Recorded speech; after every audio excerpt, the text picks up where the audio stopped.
What's up guys and welcome. You are watching Fazi Fitness. So let's start this video with the latest physique update from Joan Pradells, one of the youngest guys, youngest IFB pros from Spain, who by the way looks absolutely insane right now. The size, the aesthetics, the flow, everything has improved in his physique in the last couple of years. So after getting his pro card, Juan did just one show, and that was Emperor Classic Spain back in 2023. Where he went up against the likes of Michael Crizo, Andrea Presti, and Jose Manuel, who was also making his men's open debut at that show. And Juan decided to take a very long off-season right after that show, which was very much needed. Since Juan realized very quickly, after standing next to all these guys, that he needs more time, he needs more muscle, he needs more mass. So Juan took this off-season as seriously as the prep. And that is clearly reflecting on his physique right now. Now, on a totally separate note, those veins on his chest, they are looking so damn freaky. But the thing that stands out the most in this new physique of Juan, they are his aesthetics, the way this guy flows. The quads have grew so much in the past 2 years. He already had thickness in his lats, and the combination of both these things, they gave him the ability to display an awesome V-taper and that crazy X-frame from the front. Now, Juan is still a very young guy. He has all the time in the world, and all he needs to do for his very next show is to come in truly peeled and absolutely shredded, which he should be, as the man already looks so far ahead of the schedule. Very lean, if we are assuming that he's gonna be doing Spin Pro again, which is scheduled in June. And the reason I'm saying that is because that is in his hometown, in his home country. So will Juan be among the list of those new guys who will be making their Olympia debuts this year? So Hostel just dropped some Sherpa-lined zip-up hoodies and forced hooded jackets. So do check them out and use the code FAZI10 to get 10% extra discount. Next up, we have 3.5 weeks out physique update from Sergio Oliva Jr. So he's going for the first ever FIBO Germany as his comeback show after more than 2 years. And what a great comeback it would be if Sergio Oliva Jr. is able to win that show and locks his Olympia spot for this year for the very first time since 2018. And yes, you guys heard that right. That is the only time Sergio has been on the Olympia stage. So this prep with Stefan as his coach, that will also make one thing very clear. Sergio not doing very well in the past, especially on the stage. Was the main reason for that? Was his coach unable to pick him right on the day of the show? Or in that worst case scenario, Sergio did not improve as fast as the competition did. And that is the maximum he could do, he could achieve, or the maximum he could have offered. Now for the record, he hasn't done a bodybuilding show without Chris Aceto as his coach. So this will be kind of exciting on what kind of a package he shows up with. Now admitting that Sergio doesn't have a very big fan base. Especially now, especially after his performances that we saw from him in the past few years. But I must admit, he does look pretty massive here right now. And awesome in these recent updates. He looks big and dry for 3.5 weeks out. And if there is one thing that goes in Sergio's favor, in his advantage, is that he's a very tall guy and who has a very big frame. And the man easily weighs 270 pounds on the stage. So he's gonna have the size at this upcoming FIBO Germany and the advantage that comes with it over guys like James Hollingshead or any other guy who shows up there.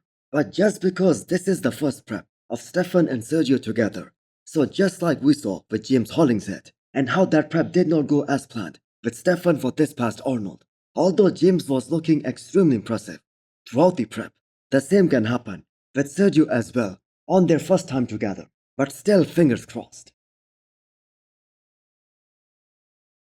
Not that the upper body was a problem for a guy like Wesley Vissers, but he still hasn't displayed this level of density and this level of muscularity in all the shows that he did in the last 2 years, which by the way were his best years, especially last year when he won the Arnold. So this is him taking the fullness to a whole different level.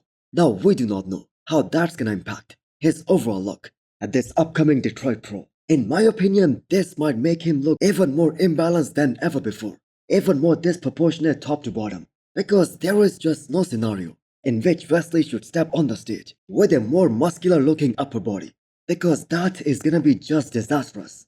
And there is no possible way he can grow his quads in just 4 weeks time. Yes, he can recover, and his quads might also fill up better, than what we saw at this past Arnold. But the risk of spilling over, that is always gonna be there, and he might end up looking watery on the stage. And Wesley is just trying to finish this prep on a higher note, but he has a serious competitor in front of him in the form of McGregor, who just beat him at this past Arnold.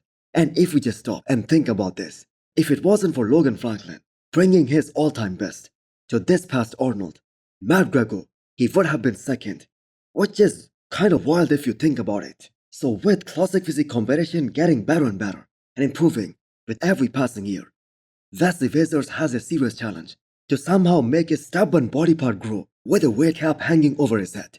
And he has to do that while making sure he doesn't go so far beyond that weight making process that this becomes impossible for him in the future. So he's gonna be taking the full year off, which by the way nobody would have predicted, since all of us were predicting that he's gonna be fighting for his bump stead at the Olympia last year. And the fact that Sebum isn't gonna be there this year, this is the worst year to skip the classic physique Miss Olympia.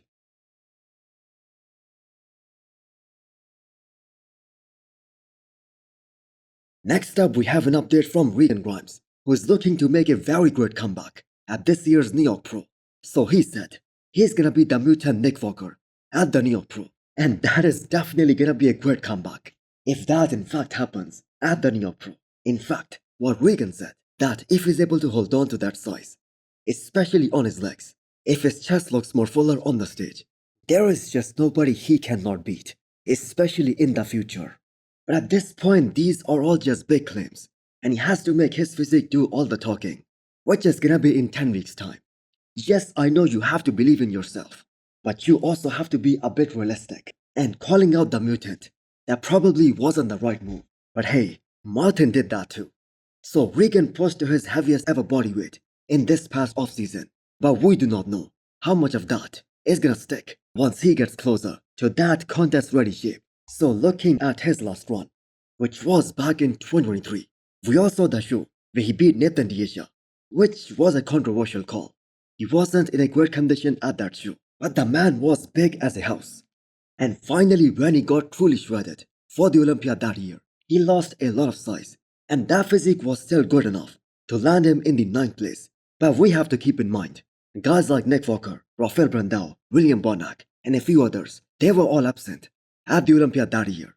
So Regan has to show up big and full as a house, but at the same time, bring that top level of conditioning. Now, there are some guys who just doesn't have the ability to put on muscle very fast, but they have other gifts. For instance, in the case of Regan, he has those top tier aesthetics, but his ability to put on muscle, that is nowhere close to the likes of Nick Walker, or Samson Dauda, or a guy like Hunter Labrada.